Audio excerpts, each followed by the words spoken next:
more minutes before we officially get started.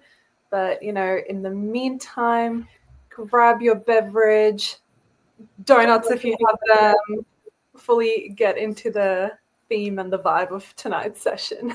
Oh my God, Stacey, you should have told me. I would have worn my hoodie. What? Go Maybe fetch it. should I Go just fetch it. should I just wrap myself in my little hoodie? Oh my gosh. Yes, do so. Love it. Comfort is the aim of the game. So while we wait for people to come along, feel free to pop in the chat which city/country you are dialing in from. We know that many of you would be dialing in from somewhere in Australia, but we, of course, have many people who, tag along from other countries or parts of the world. So please go ahead and drop that in the chat. Yes, Wellington represent. My favorite NZ city, just saying. It's so nice to see familiar faces. Hi, Tegan. Hi. Hi, Marianne. Hi. Amazing. Oh, look at that. Okay, so we've got people from the Philippines and the Netherlands, Singapore, wow. London. Oh my gosh. Good morning, London. Melbourne, Sydney, Melbourne. Yes. Love this. Currently, it is 6:02 p.m.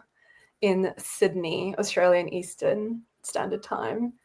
So good evening to the Australians and the Kiwis in the room. Wow. Morning to UK, Europe. Oh my God, someone is dialing in from Malaysia, India, Austria, and hey, the USA. Wow. Is it not the middle of the night in the USA right now? I feel like it's past midnight there at the moment. 1 a.m. Oh my gosh. Oh my gosh. What are you doing? This is dedication, but if you need to sleep, please do sleep. I promise this session is being recorded because we had other people from the USA reach out and say they wanted to attend but can't since it's the middle of the night. So there will be a recording, FYI. Well, thank you. I'm a night owl, so thank you. Okay. Really appreciate you joining, Em. Yeah, thank you so much for coming along. We really appreciate it. Hello to everyone who is joining and just entering the room. Appreciate you being here. If you haven't as yet, please go ahead and pop in the chat which city and country you are dialing in from. As you can see, we have a very global audience today, and so psyched. Yes, London again. London is my favorite city in the world. So, I mean, I live in Sydney, but miss London. More people dialing in from Sydney. Amazing. Lots of people from across the APAC region. Love to see this. So yes, please go ahead. Continue to share where you're dialing in from. We love to see it. Okay, I think I'll go ahead and officially get started. And as people come in, we can let them into the room. But just wanted to give everyone a very warm welcome and thank you so much for coming along. So before we start, wanted to just do acknowledgement of country and acknowledge the Gadigal people of the Eora Nation, on whose lands I am dialing in from, where I'm based in Sydney. But I extend that respect and acknowledgement to any traditional peoples and elders who are present today. So for those of you who do not know me, hi, I am Malik, myself and Ikris, who is here tonight, are the co-leads of the Sydney and APAC region hubs, so for L&D Shakers. So we've been doing this since March of this year. We've held many in-person sessions in Sydney, but we've been very proud to host online sessions as well for the APAC region, but of course for anyone from other regions of the world who are happy to dial in too. Just some housekeeping for today. Hands up if you have used Butter before. Who is familiar with this platform? Okay, Few people, but that's okay if you're not. First time for everything. So Butter is a 3.0 version of Zoom, Meet, whatever you're used to. And Amanda will be giving you all a really quick rundown of some key tools to become familiar with for today's session. But we really hope that you enjoy using this platform and see what it's like, and perhaps you can all utilize it in your own L&D work. So without further ado, I am going to hand it over to Amanda. In the meantime, I would recommend that everyone keep themselves on mute so that we can prevent any white noise coming through. But we always love to see your cameras on so we can see your beautiful faces if you'd like to do that. Otherwise, if you have any questions, go ahead and pop them in the chat, and Ikris will read your questions out so that Amanda can answer them as we go through the session. There will be time at the end of the session as well for more Q&A and discussion time. All right, that's enough from me. Over into the capable hands of Amanda. Oh, I don't know about capable, but I'll give it a go.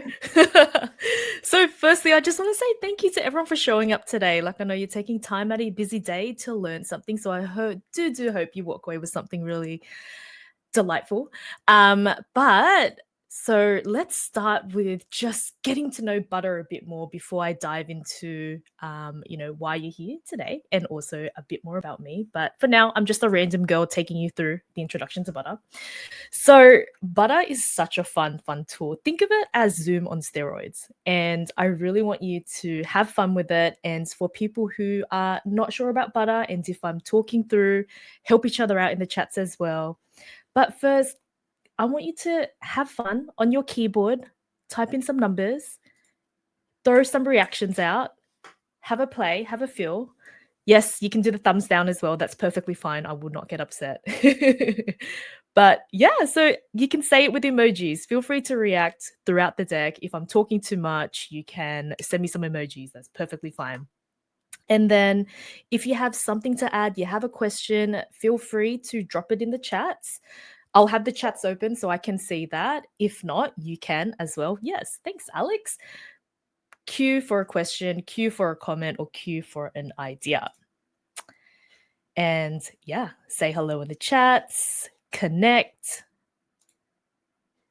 And also, you can also add your own notes. So if you are taking notes, you can share it with everyone here, 36 of us, if you want to be the note taker. If not, you can also share some private notes for yourself and email it to your address after it's done. And M for mute, if you want to go off unmute, that's perfectly fine as well. But yeah, just for some best practice, mute your chat. Oh, someone unmuted. I was only kidding. Please stay on mute. And V, if you want to go get a cup of tea, you want to put on an hoodie, you want to put on a jacket, you don't want anyone to see you, turn on and off your camera as well. That's perfectly fine. You can customize your experience and preferences. And are you ready to start? I just want you to stamp on the page. Great. Okay, so let's go. Let's start. I am going to move on to my next agenda item and open up my... Do you love that I'm just talking as I'm doing the whole process? Alrighty. Okay, so we are here because we want to focus on continuous improvement practices. And every time someone comes through, there's a ding dong sound, like a doorbell sound on Butter. Give me 1 second as I just highlight myself at the top there. Alrighty, so really today I am going to firstly take you through a quick introduction about me, who I am, why I'm here, and why I'm on this earth, all the cool stuff. And then I'll take you through a story behind the model. And, I could have picked any kind of topic to talk about today. I think a lot of people follow my work for the visual design side of things or designing the output, but there's always a method to my madness. And this is something that I really encourage teams to focus more on, which is continuous improvement practices embedded in their team, in the L&D team. I'm going to then introduce you to the L&D bakery. So before we even think of crafting any kind of learning experiences, think of, measuring our programs, there's a little bit of housekeeping or a little bit of, principles and values that we might need to define first as a team before we go ahead. And then I'll walk you through the donut model. And then we can have some time for questions. You can feel free to ask me any L&D question or LXD question or any question related to today's session as well. All right. So, quick intro about me. This is me in a nutshell. So, I am Amanda Wing. That's how you pronounce my surname. And I am a learning experience designer. So I've had the absolute pleasure of working with some pretty cool companies, Canva, Shopify, Netflix. So right now I'm freelancing, meaning that I work with B2B clients, so business to business, and also B2C. So working with individual LXDs and L&D professionals as well in coaching and mentoring. 12 plus years. Oh my gosh. See, like when I say this out loud, it's quite scary. I feel so old. But yes, I've been in the space for nearly over 12 and a half years now. And people and culture, employee experience, learning development is my absolute jam. I love it. Even though I've gone through so many sabbaticals in my career, I still keep on coming back. Can't help it. I just love it. And I love donuts. If you haven't known already, it is not a gimmick. It is not a personal branding thing. I genuinely love donuts. I will scoff my face with so many donuts and I don't care. I just love it. Camping, absolutely love camping. If I am not working, I am out in the wilderness somewhere with my husband and my dog. We have a custom 4-wheel drive with a rooftop tent, solar panels, self-contained. If there's a zombie apocalypse, I will save you. I got all the tools. Love art, and I just love eating good food. And finally, I absolutely love creating content for the L&D community and just spreading the good vibes. Like I think along my journey, if you get to connect with me and chat with me, I genuinely love just seeing other people succeed, grow, and just learn new things or refine their skills as well. So that's me in a nutshell. Oh my gosh, I am reading all of the flavors. Strawberry for donuts. What else? Plain strawberry filled donuts. Oh, I love like cinnamon dusted sugars. But look, we're going to have a fun little activity around donut flavors and toppings. Hold on to your donut flavors. So I want to take a moment to talk about the story behind the model and why I decided to really just focus on a lot of my effort and my energy when I'm working in L&D teams to embed continuous improvement practices. And it all started 6 years ago when I met Jody.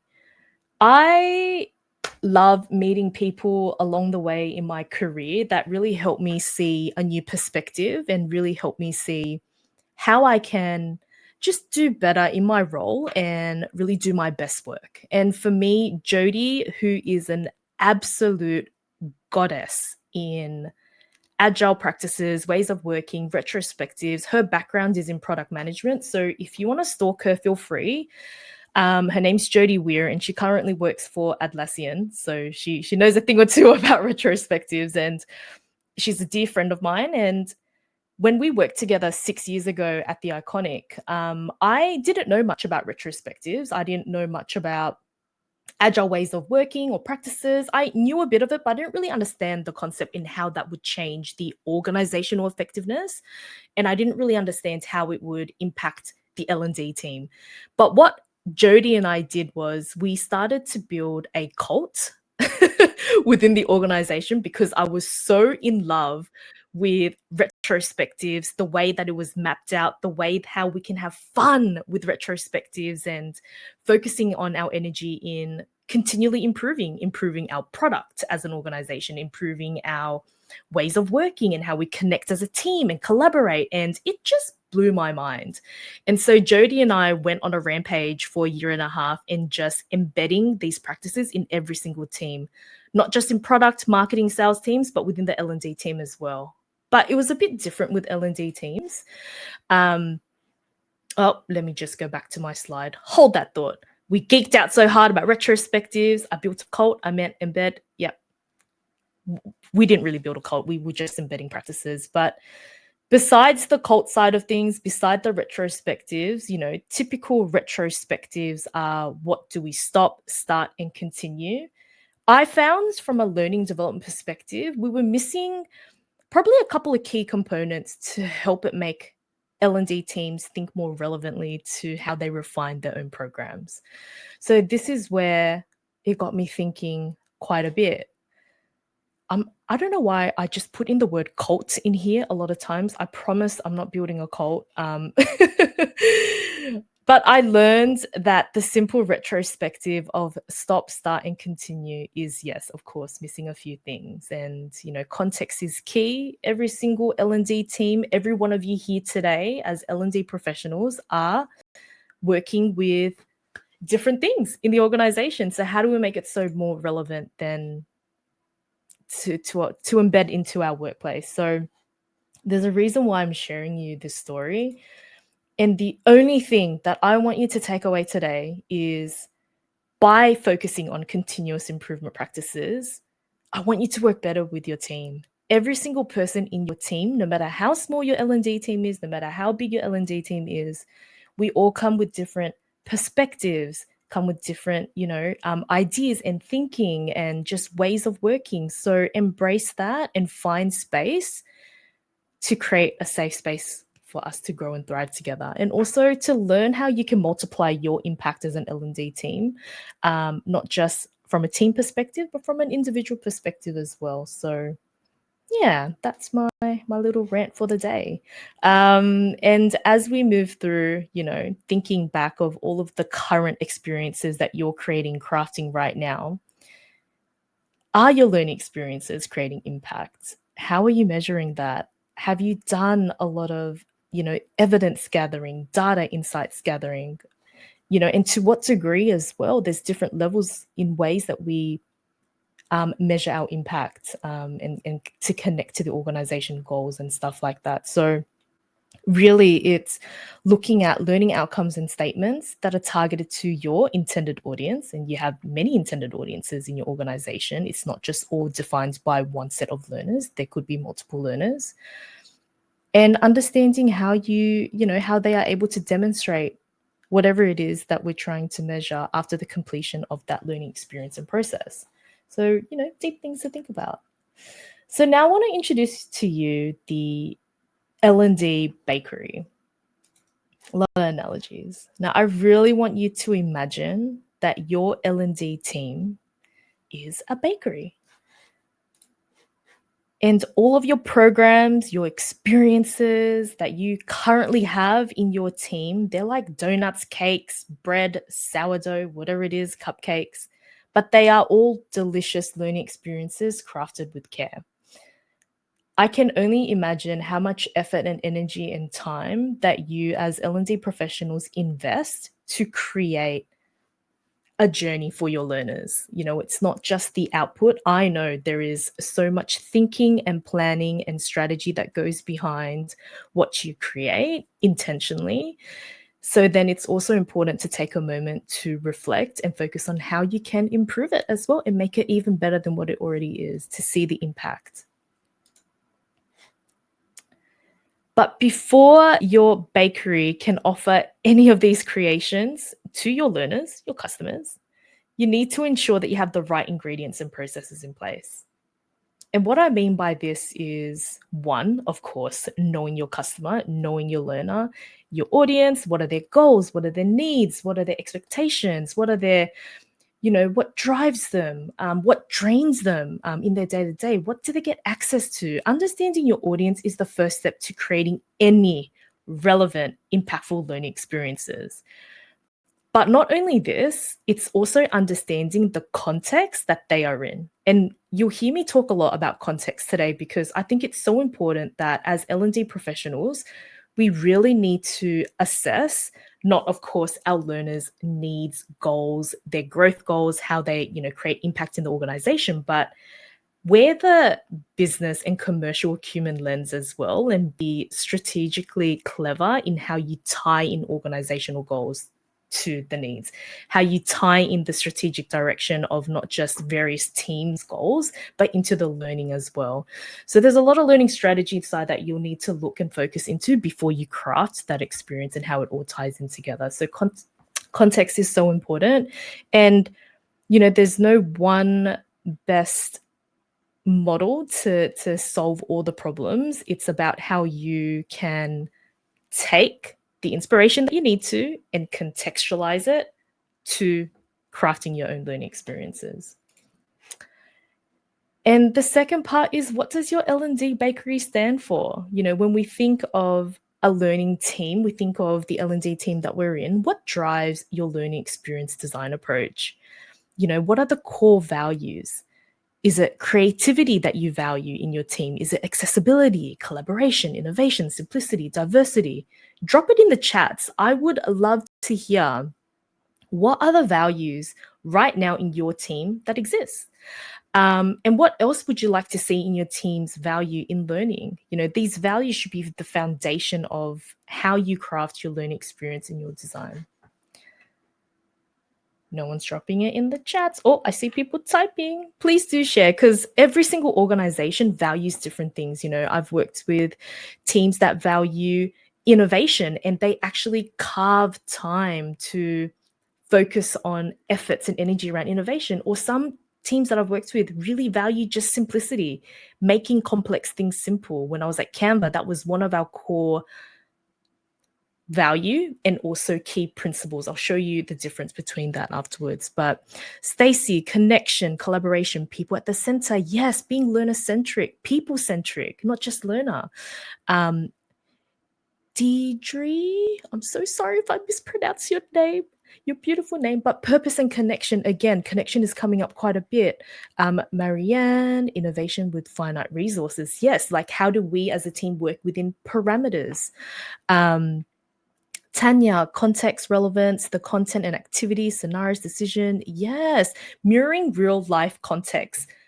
That is so important. Imagine spending time and effort creating this beautiful thing, thinking that it will help someone grow a skill, but really you're not providing relevant experiences or practices that is contextualized to their role. So it really misses the mark. Yes, Barbara, accessibility and independent process design for learners. Or D, yes, I'll call you D. But no, thank you so much for sharing, a lot of these values that come our way in a team. And also, I want you to note that as your team grows over time, your values will change. And that will also mean that the way that you create your learning will also change as well. So again, that is why continuous improvement practices are so important, and you get to embed that into your day-to-day as well. And thirdly, shared learning principles, learning design principles. So just like a bakery, how it follows a recipe, your team needs consistent principles to guide the design of every program. Now, values are the why, principles are the how. How are you actually going to execute simplicity? How are you going to actually execute connection, etc.? So these principles ensure that every single program that you design in your beautiful learning development bakery, whether it's a donut or a cake, meets your standards of quality. Now, each L&D team will have their own standards of quality, and that's why we're here today, because we get to share what that quality of standard is to get inspiration so you can craft that in your team, right? So really looking into what that looks like for your team. Like, I just really want you to reflect and think of, great, now that my team is an L&D bakery, what deliciousness can we concoct that's aligned to our values and principles?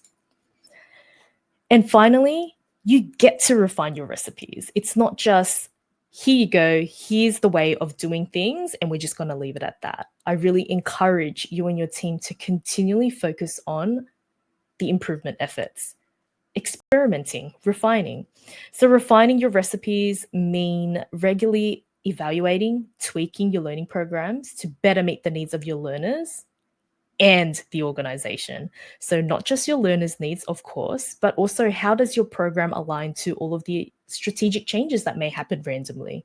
I'm sure you've been in situations where, we got a new strategy, the organization's pivoting this way, it's going to deter you from focusing on your current efforts and you're like, crap, I've got to go back and fix up the program. So how do you avoid that? Oh crap, I've got to fix that program, to, okay, how do we plan to create learning experiences that allow flexibility and adaptability? Oh, give me 1 second. I just need a drink. Alrighty. So I have a little template for you. You can screenshot this. You'll have this in the downloads as well. But if you don't already have an identity as an L&D team, if you don't already have your whys and your values, or you need to go back and reassess it, run a quick activity.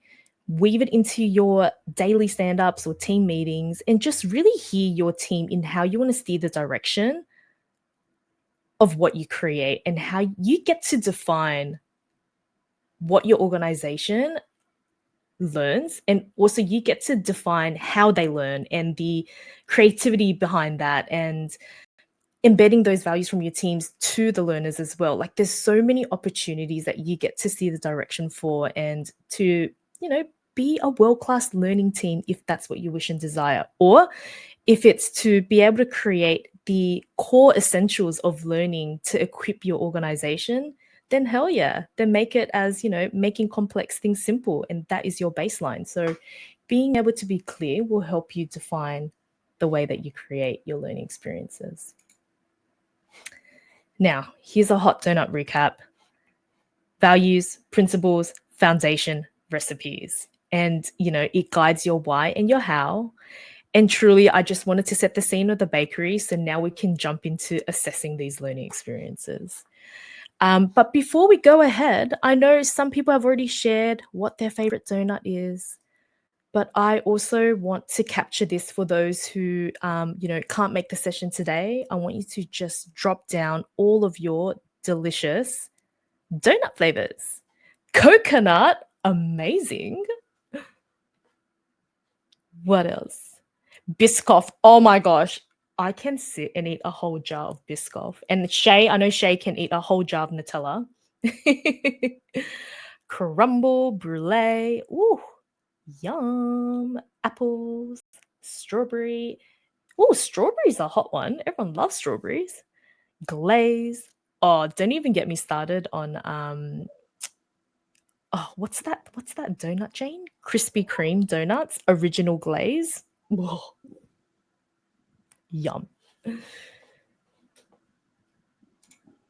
Alrighty. I love it. I'm just gonna quickly microwave for 10 seconds. Have you guys had a Krispy Kreme burger before, where they replace the buns with the Krispy Kreme donut? And yeah, that is delightful. Alrighty, so just giving you a little bit of energy boost there.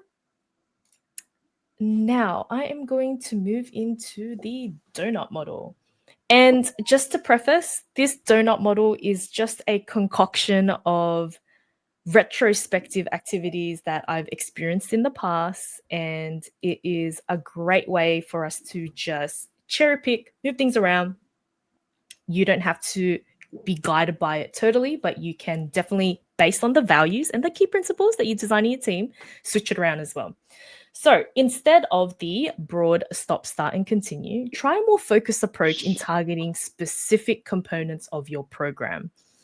So what this means is this. The goal is to be so focused on certain components of your program so you can assess it based on the insights and the data gathered. So rather than going, oh, you know, this new leadership program, what do we stop doing? What do we start doing? What do we continue? Go in deeper, like rip it apart. What is the impact that we're actually trying to make based on what measures, what measurement framework?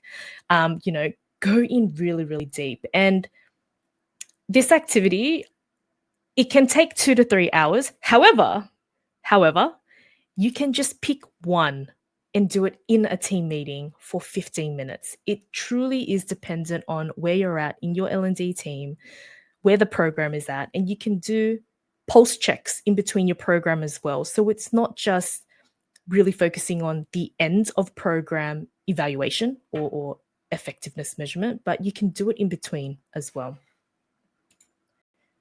So the first is the dough. And the dough is really the foundational content of your program. You know, the copywriting, the information, the skills, the knowledge, what the learner needs to know, what are their goals. And high quality content should be well researched. I can't stress enough the learning design side of any learning program. Sometimes, as if there's creatives in here, learning experience designers, instructional designers, e-learning developers, I know we get so excited and you just want to jump into the tools, but I'm going to just stop you for 2 seconds and you need to backtrack and really focus on the learning design approach. Plan your content. How does your content and your copy connect to the way that your organization speaks, the languaging, the team that you're servicing? You know, it's not just around creating that content. How do you simplify a process so it's easy for everyone to understand if your value is accessibility? So now do you see where you're drawing back to the key principles, making things simple? Connection. If your content's around connection, instead of giving people 6 e-learning modules, how do you create that community and connection between learners, between sessions? There's so many touch points that you need to think about when you are assessing, you know, your content. And so the types of questions that you can ask: learning design quality, the relevance of the content, applicability, comprehensiveness, updatability. Is that even a word? But I don't know. I know that it makes sense for you guys. So updatability, when and how regular can you update it without stressing your team out? Also, I have a whole list of questions. I couldn't squeeze it onto the deck, but you can access it on my website. I'm going to create a guide, a checklist guide as well by the end of the week, and I'll share it with Ikris and Shay, and then they'll be able to share it with you guys. But learning design quality are the areas of content that could be clarified or simplified for better understanding. Is the content aligned with the organization's strategic goals? And where are you getting all this data? So remember, it's about finding the evidence and the data that's shared to you. You can also take a moment to interview people. Even if you book in a quick 5-minute catch up with some of the learners that have tested or that have gone through your experience, pulse check. You know, when we're out there, that's another form of building a connection and a relationship from an L&D perspective to the organization. So we are not just order takers, but we are also consultants. We are also friendly, amazing, helpful people, and everyone should love L&D teams. Yeah. So really getting out there and just connect, ask the right questions, be curious, wear that detective hat. How can we improve our programs to really make a difference to people's skills, mindsets, and behaviors? Yeah. And then engagement, the toppings, these are the elements that make the learning experience engaging and interactive. This includes activities. These are just some examples. Activities, discussions, multimedia that keep the learners interested and motivated. And motivation to me isn't just waking up one day wanting to complete a privacy e-learning module because that excites me. No. Motivation to me in the context of an organization is, if I complete this thing, how is it going to help me grow in my career, grow in my role, create impact in the organization, like very goal specific to that learner. So have a think about what that looks like for your organization. Motivation can mean various things. It doesn't necessarily mean rewarding someone because of learning. It doesn't necessarily mean giving someone a badge to motivate them, but really, how is it going to help them do their best work? And some of the questions that you can ask is around participation, motivation. We just talked about that. Communication, learning environment. Like, have a assessment around what it looks like for the learner to complete your learning experience in their format of virtual, or if they are working remotely, or if they are working on site or hybrid. You know, the day in the life of their day. Are they never having the time to complete learning, and why is that? So there's all sorts of little touch points and pain points that you can tap into as well. Barriers of engagement, technologies and tools. You know, how well is the technology being used? Is it intuitive? Is it easy to understand? You know, why did we agree to use this tech if 90% of the feedback of the participants are saying it's so boring, or it's not intuitive, or it's not actually helping their day or part of their flow of work? So just some things to think about. And examples that you can, questions that you can ask. Part of your measurement strategy is, are the opportunities for learners contribute to the learning process, such as through discussions, collaborative projects, or feedback? Another one is, how could the physical or virtual learning environment be improved or foster better engagement? What does that look like for you and the team? And then moving into feeling and impact. The feeling represents the impact of the L&D program has on the learner and the organization. For me, impact is around skills base. It could be around the learner goals in what they want to achieve, in how they, one, of course, better themselves in delivering the best work that they can to create impact, and also how it contributes to achieving organizational goals. And I think, sometimes within L&D teams that I've seen, we tend to struggle to dissect and really understand the business side of things, the commercial side of things, and how that all ties into learning. So taking a moment to learn that and assess that would really help people shift there. Of course, performance, behavior, growth goals, and business outcomes. And impact types of questions you can ask would be around skills applications, performance metrics, growth goals, behavioral change goals, organizational outcomes, or culture, and return on investment. And so what that could look like is, are the learners achieving the performance goals set, or their growth goals that they've set, or the impact goals that they've set out at the beginning of the program?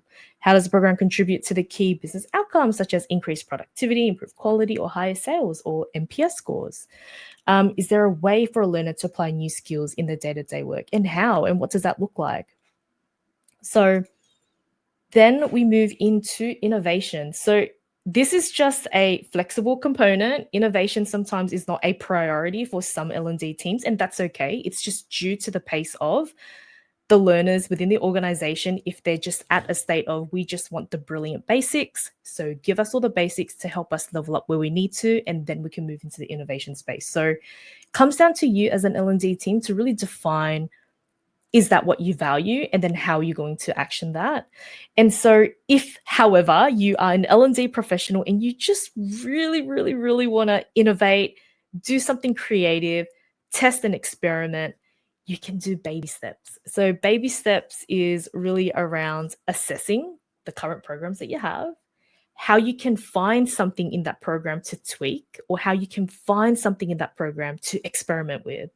So when people hear innovation, they're like, oh, augmented reality, virtual reality, simulations. And I'm like, yes and no. Would it make sense if we're working in a healthcare, environment where there's low digital literacy skills and we're incorporating and we want to push for virtual reality?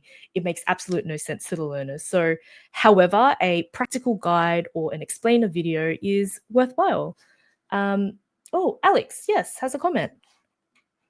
Question for Amanda. What's a way we can measure impact, change in performance when we are on external... Oh, sorry. Let me just read that again.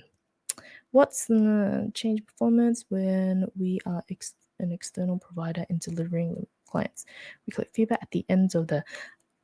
okay. So what I would do if I'm working with clients at the beginning of the project, one thing that I really wanted to include in this deck that I didn't have time for is the Kilpatrick model. It is such a simple and easy way for you to measure down to the... Oh, people just popping in. Hi, Sue.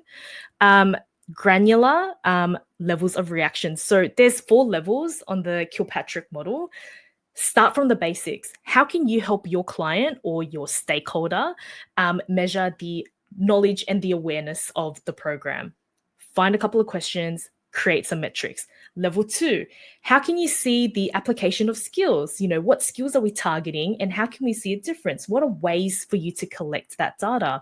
Really thinking about providing... Yeah, Tanya, thank you. I love Mr. Kirkpatrick as well. It is truly so simple and easy to use. And I wish I added it in this deck so you can see how this donut ties in. Now, the donut model, use it as a way to ask those curious questions. The important thing is asking the right questions to what strategy, to what metric you are measuring. And that's where the Kirkpatrick model comes in. So I would use that in tandem with this. Oh, okay. So a lot of people are typing. I'll just wait a bit. But yes, make it simple for your team. Break down the Kirk model, Patrick. I really want to share with you the tool that I'm designing for you. I'll have it this week. You can see all the questions are there, everything, it just breaks it down. But try level 1 and level 2 of Kirkpatrick's model first to see how you're measuring basic and simple data, where you're measuring, it doesn't fail. Yeah, exactly, Alec. Marianne, I also think the evaluation can be built in a way that you develop learning experience to get stakeholders and learners feedback through the process of your learning design. Absolutely. Looping them in right at the beginning. Well said, Marianne. But there's many ways to do it. And yes, level 4 on Kirkpatrick's model is around the return on investment.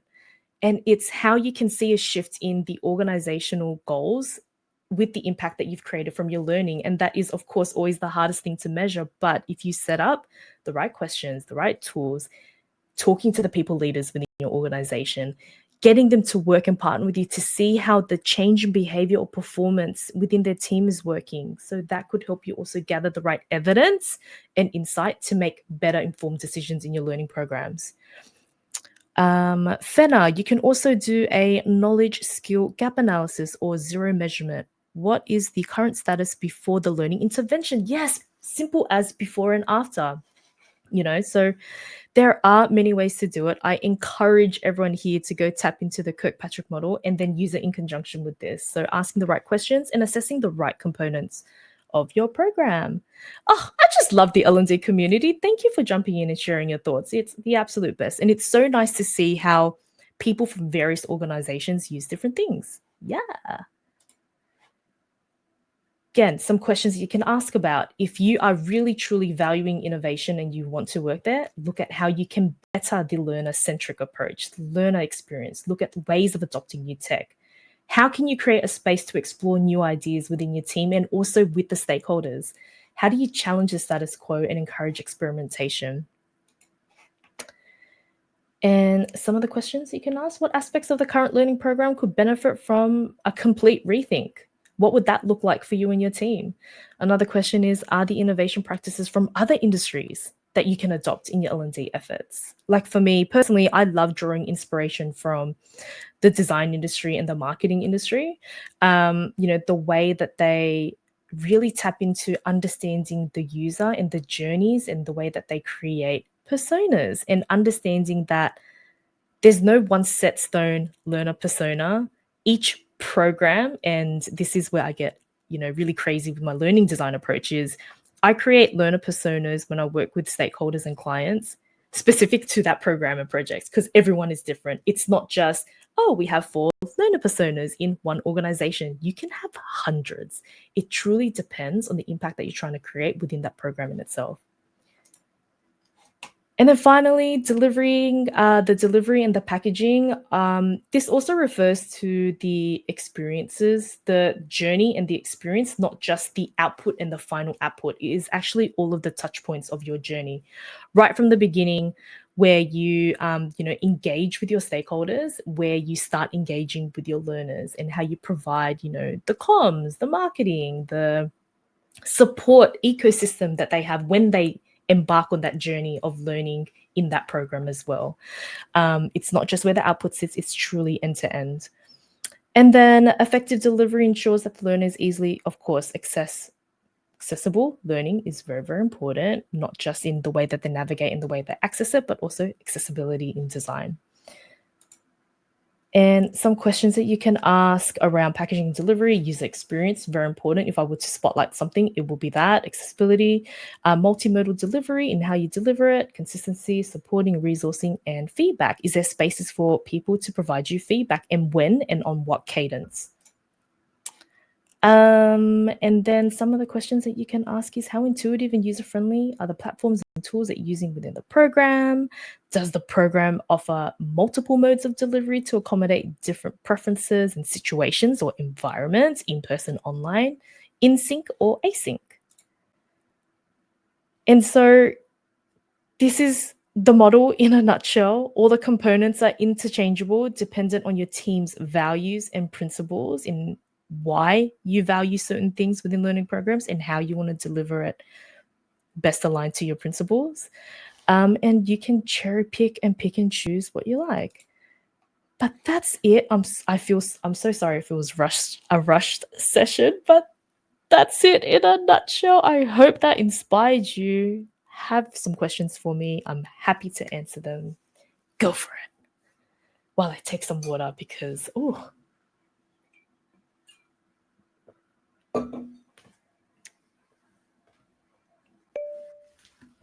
yes. Thanks, Sally. Alex has a comment. Alex, would you like to come off of mute? No? Oh, that's okay. You don't have to. No pressure, Alex. You can type it. Sorry, was that for me? Sorry. Yes, we can see morning. that you're in the queue. It Oh. says Alex has a comment. Okay. I'm so sorry. I'm actually in an environment where there's going to be some background noise. But what I was about to actually type in is that cross-pollination or across industries is actually very, very powerful. For example, I was suggesting that, let's say, design thinking is a workshop that I have done, which is kind of catching up in my zone here much more, but it happens to be much more prevalent or known across IT-based organizations, But it's such a Yes. powerful concept that can be used in any industry per se. And vice versa also true. Let's say in manufacturing, I have seen 5S or Kaizen or some other concepts, which can actually also be taken into the other domains or industries. So I am completely with you that L&D should actually be cutting across a horizontal than actually a vertical and becoming very function centric, so to say. That is what I was trying to say. But thank you for inviting me on this. Oh, amazing. Thank you so much for sharing that insight. Like as you were sharing that, Alec, like I would think about the ADDIE methodology. Oh my gosh, like how old is ADDIE? ADDIE. So old, right? And that's just the stock standard of what the L&D industry know. But now more than ever, I see a lot of teams applying design thinking, applying the double diamond. And that's something that I personally use, design, discover, develop, and deliver, and what that looks like. And I wrap impact around that. So I encourage you to draw inspiration from various industries and tweak it, contextualize it, mix and match it so it makes sense for you and your team to use. Because that's exactly like, where this model came about.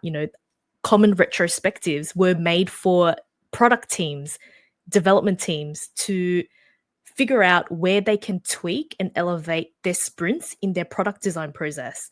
So how can we do a similar thing where we don't just order take a scope of work, design it, and then leave it to the last minute and be like, hey, organization, we just launched a leadership program. Here you go. How can you then weave in that process of continuous improvement and just make it some best practice for your team? And it's not that you're adding more processes into the workflow of your team. You're actually building a better connection with your team, hearing what they think, working together, collaborating, embracing all perspectives. I just love teams. Yeah. Any other questions? Thank you. Yeah, thanks. No worries. I had thought to ask you, Amanda, do you have, absolutely love the donut model, do you have like a case study or recent example of how you've applied this? Yeah, definitely. Any with whatever details you can share.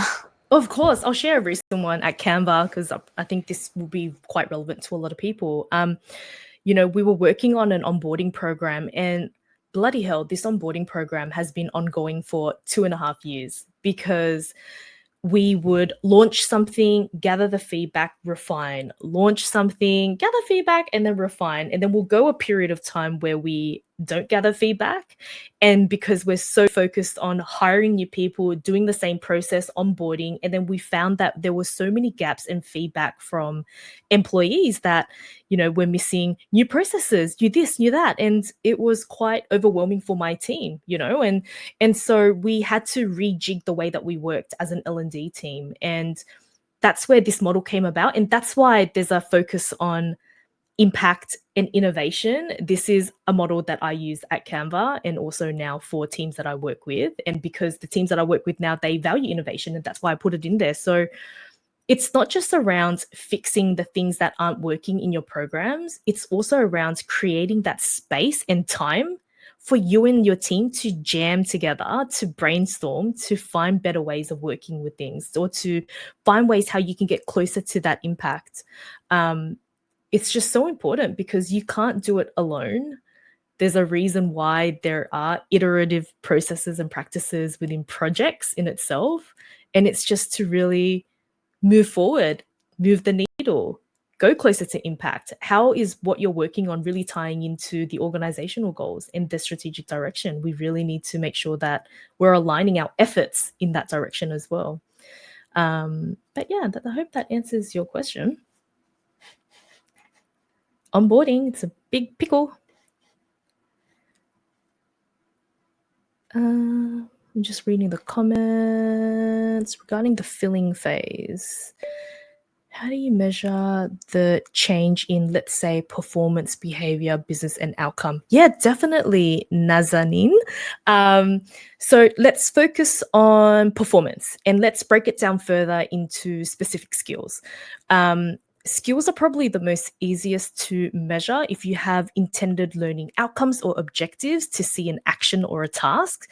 You'll be able to measure that through, of course, quick assessments, but also through observation from their manager or their peers.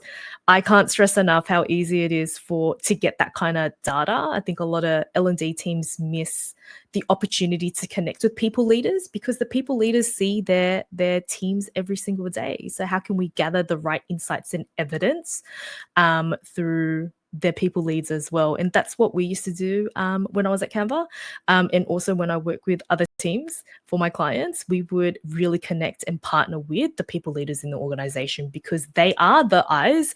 We don't get to see the learners every single day. We can only get superficial data through learning management systems if we go through another layer. So if you think of level 2 or level 3 of the Kirkpatrick model, going out and interviewing, I go be a social butterfly. I love getting out there and just connecting with the learners to see their reflection and their journey in how learning this new skill helped them do their best work, or if it didn't as well. So from there, you'll be able to collect some data and some evidence to pull together a dashboard or just match that over time. And one thing that, we need to understand is when you're collecting data or measuring anything, it takes time.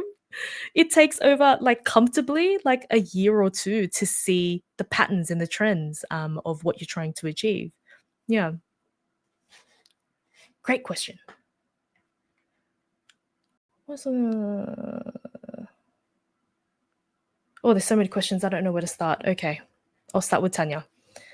Do you have any recommendations on the actions we can take to embed Envision so that we can see how design can happen in parallel with the ADDIE and learning design process? I ask because it's conceivable that teams are focused on designing the learning experience, that they aren't designing the evaluation program for the solution. Yeah, I would always recommend designing the evaluation process when you do the learning design strategy. So I'm not sure how other people work, but before I start any kind of project, I work with my stakeholders to do a strategy. And in my proposals that I create, I make sure that it has so much context, the challenges, the insights, the data as to why this project comes about. Because most of the time when a stakeholder, a senior stakeholder, comes to the learning team, we need X, Y, and Z. And I'm like, okay, but why? Where did this come about?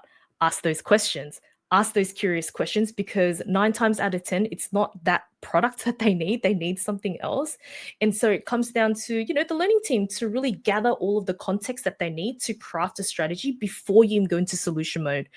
And part of that strategy is writing down what success looks like for this experience, tying it into the organizational goals, the performance, or any skills that we're trying to enhance or decrease or increase. Yeah. One more question. Oh, how's time going? What are some learning points from the implementation about the model, especially if there were practices that worked not as well as intended? Oh, sorry, Andy, I don't understand your question. What are some learning points from the implementation of the donut? Hi. Yes. Hi, Andy. Hello. Yeah. Hi. I was writing it. I was just thinking if there is some implementation of the donut model in your past projects that work but not as intended, or maybe did not work so well that you Oh, can. absolutely. Thank you. Absolutely. So my original donut model had like 10 components, and my team turned around and said, "No, Amanda, there's so much. Why are we assessing so many things?" I'm like, damn it. If only we had time. So I carved it back to 5. And this is where I encourage you to use this model and practice and experiment. And if it's only 2 or 3 components that you really want to measure and focus on, then so be it. This is a completely open donut where you can really mix and match around what suits you and your organization. Every single company is different. Every organization, every team is different. It truly depends on, again, what your core values and what the key principles of your team is. And that will help define how you use this model and how you measure effectively in your organization. Yeah. Great question, Andy. Thank you. We are often designing 2 programs at the same time. The first, Tanya, thanks. The first is the learning solution. The second is the event for the program. Thanks for nudging. We should get double paid. It's like data analytics is a whole job in itself. We're wearing so many hats in the L&D team. Oh, I share the frustration. All righty. I think any other questions that I missed? Do you have any reasons to actually take them? Yes. Hi, Tanya. I was meant to put my thing down and I didn't put it down. Sorry, I have no questions. Oh, that's okay. I think Marianne had a question in the chat, and I think she's also in queue for a question. Yeah. So, sorry, Marianne. Didn't mean to miss your question. Is this regards to how we use the donut model and to the Kirkpatrick? Yeah. So what I would do is... Oh, sorry, Marianne, do you want to speak? No? Okay, she's off. All good. Yes, no, yes, no. Yeah, I mean, it's either, like, it could be the donut model, it could be Kirkpatrick. My biggest concern is that I work in a school, and so there are a lot of metrics around pass rate, scores and all of that. And it's a struggle to actually correlate the impact of teacher training, to actual student achievement. And so that's where my question is stemming from, like, how might we actually correlate the impact that we measure in our program with that of actual institutional metrics? Great question. I'm actually not familiar with the education system and schooling system. However, if you were my client and you came to me and you asked me this question, what I would focus on is understanding what are the students trying to achieve in terms of their goals in learning to attain a thing. I would then map out the Kirkpatrick model and really understand, okay, level 1 is just, their initial awareness. How do we measure that? What does that look like specifically in the tools and the tech that we're using, or in any of the assessments that we're using? And then, D, use performance-based assessments. Yeah, and I would really look at the second and third level, looking at how we can measure the student's performance. In what capacity? In group settings? Are you facilitating a session where you as a teacher or an assessor can really see, okay, they're displaying this action, tick. Or you can do it in a peer review as well. So I will probably work and ask for more context and question in what a day in the life of that student in that school looks like, and how we can make sure that we're assessing correctly to not just the tertiary program and what's laid out, but for their growth and their learning as well.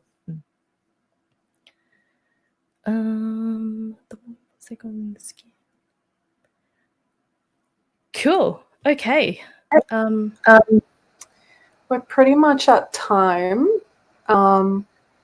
So if anyone has any last minute comments or questions, now is the time. But of course, we know that questions can come up later.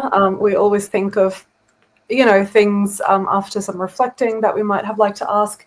So Amanda mentioned that you can go to her website, which I've just dropped the link to in the chat.